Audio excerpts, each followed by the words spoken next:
બાળમિત્રો, સત્સંગ દીક્ષા અધ્યયનના ક્લાસમાં આપ સર્વેનું સ્વાગત છે. આજના ક્લાસમાં આપણે શ્લોક નંબર 125 અને શ્લોક નંબર 126 નો અભ્યાસ કરવાના છીએ. સૌ પ્રથમ 125માં શ્લોકની પહેલી કડીનું અહીંથી ગાન કરીશ, તેને બરાબર ધ્યાનથી સાંભળજો. સેવયા કથયા સ્મૃત્યા ધ્યાનેન પઠનાદિભિઃ. ફરીવાર, સેવયા કથયા સ્મૃત્યા ધ્યાનેન પઠનાદિભિઃ. આ કડીના છૂટા છૂટા શબ્દો જોઈએ. સેવયા, કથયા, સ્મૃત્યા, ધ્યાનેન પઠનાદિભિઃ. છેલ્લો શબ્દ છે પઠનાદિભિઃ. એમાં બે શબ્દ છૂટા છૂટા છે. પઠન આદિભિઃ એટલે કે પઠન વગેરે. આખી કડીને આપણે સમૂહમાં બે વાર ગાન કરીએ. સેવયા કથયા સ્મૃત્યા ધ્યાનેન પઠનાદિભિઃ. ફરીવાર, સેવયા કથયા સ્મૃત્યા ધ્યાનેન પઠનાદિભિઃ. આ શ્લોકની બીજી કડીનું ગાન કરીશ, તેને બરાબર ધ્યાનથી સાંભળજો. સુફલમ સમયમ કુર્યાદ ભગવત કીર્તનાદિભિઃ. ફરીવાર, સુફલમ સમયમ કુર્યાદ ભગવત કીર્તનાદિભિઃ. આ કડીના છૂટા છૂટા શબ્દો જોઈએ. સુફલમ સમયમ કુર્યાદ ભગવત કીર્તનાદિભિઃ. છેલ્લો શબ્દ ભેગો છે ભગવત કીર્તનાદિભિઃ. આ શબ્દમાં છૂટા છૂટા ત્રણ શબ્દો છે. ભગવત, કીર્તન, આદિભિઃ એટલે કે ભગવત કીર્તન વગેરેથી. બીજા શબ્દો છૂટા છૂટા છે. આખી કડીને આપણે સમૂહમાં બે વાર ગાઈએ. સુફલમ સમયમ કુર્યાદ ભગવત કીર્તનાદિભિઃ. ફરીવાર, સુફલમ સમયમ કુર્યાદ ભગવત કીર્તનાદિભિઃ. હવે આખો શ્લોક સમૂહમાં બે વાર ગાન કરીશું. સેવયા કથયા સ્મૃત્યા ધ્યાનેન પઠનાદિભિઃ. સુફલમ સમયમ કુર્યાદ ભગવત કીર્તનાદિભિઃ.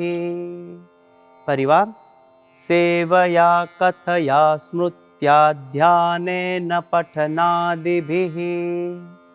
સુફલમ સમયમ કુર્યાદ ભગવત કીર્તનાદિભિઃ.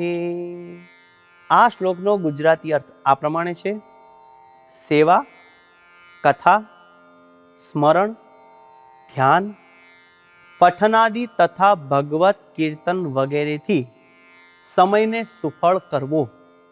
તો બાળમિત્રો, આ પ્રમાણે શ્લોક નંબર 125નું ગાન કરીને મુખપાઠ કરવાનો છે. હવે આપણે જઈએ શ્લોક નંબર 126 પર.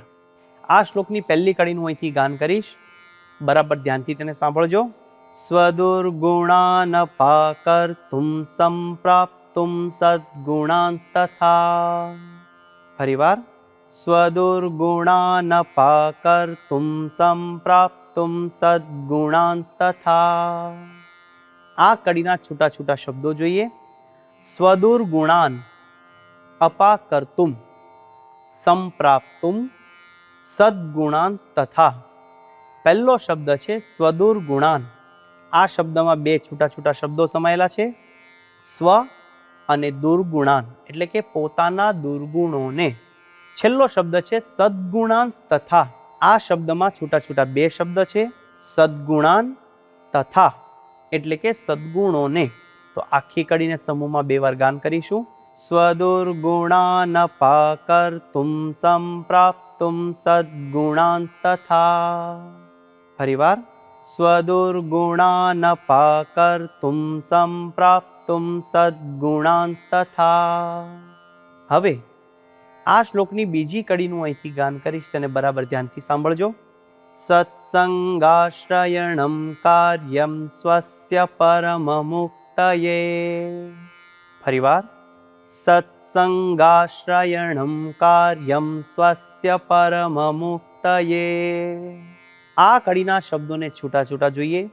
સત્સંગાશ્રયણમ કાર્યમ સ્વસ્ય પરમમુક્તયે. પહેલો શબ્દ છે સત્સંગાશ્રયણમ. આ શબ્દમાં છૂટા છૂટા બે શબ્દો છે, સત્સંગ આશ્રયણમ એટલે કે સત્સંગનો આશરો. બીજા બધા શબ્દો તો સમજાય તેવા છે. આખી કડીનું સમૂહમાં બે વાર ગાન કરીએ. સત્સંગાશ્રયણમ કાર્યમ સ્વસ્ય પરમ મુક્તયે. ફરીવાર. સત્સંગાશ્રયણમ કાર્યમ સ્વસ્ય પરમ મુક્તયે. હવે આખો શ્લોક સમૂહમાં બે વાર ગાન કરીશું. સ્વદુર્ગુણાનપાકર્તુમ સંપ્રાપ્તુમ સદ્ગુણાંસ્તથા સત્સંગાશ્રયણમ કાર્યમ સ્વસ્ય પરમ મુક્તયે. પરિવાર. સ્વદુર્ગુણાનપાકર્તુમ સંપ્રાપ્તુમ સદ્ગુણાંસ્તથા સત્સંગાશ્રયણમ કાર્યમ સ્વસ્ય પરમ મુક્તયે. આ શ્લોકનો ગુજરાતી અર્થ આ પ્રમાણે છે. સત્સંગનો આશરો પોતાના દુર્ગુણોને ટાળવા, સદ્ગુણોને પ્રાપ્ત કરવા અને પોતાના પરમ કલ્યાણ માટે કરવો. તો બાળ મિત્રો, આ પ્રમાણે શ્લોક નંબર 125 અને શ્લોક નંબર 126નું ગાન કરી મુખપાઠ કરીએ અને મિશન રાજીપો લેવા માટે તત્પર થઈએ. આવતા ક્લાસ સુધી સર્વને જય સ્વામિનારાયણ.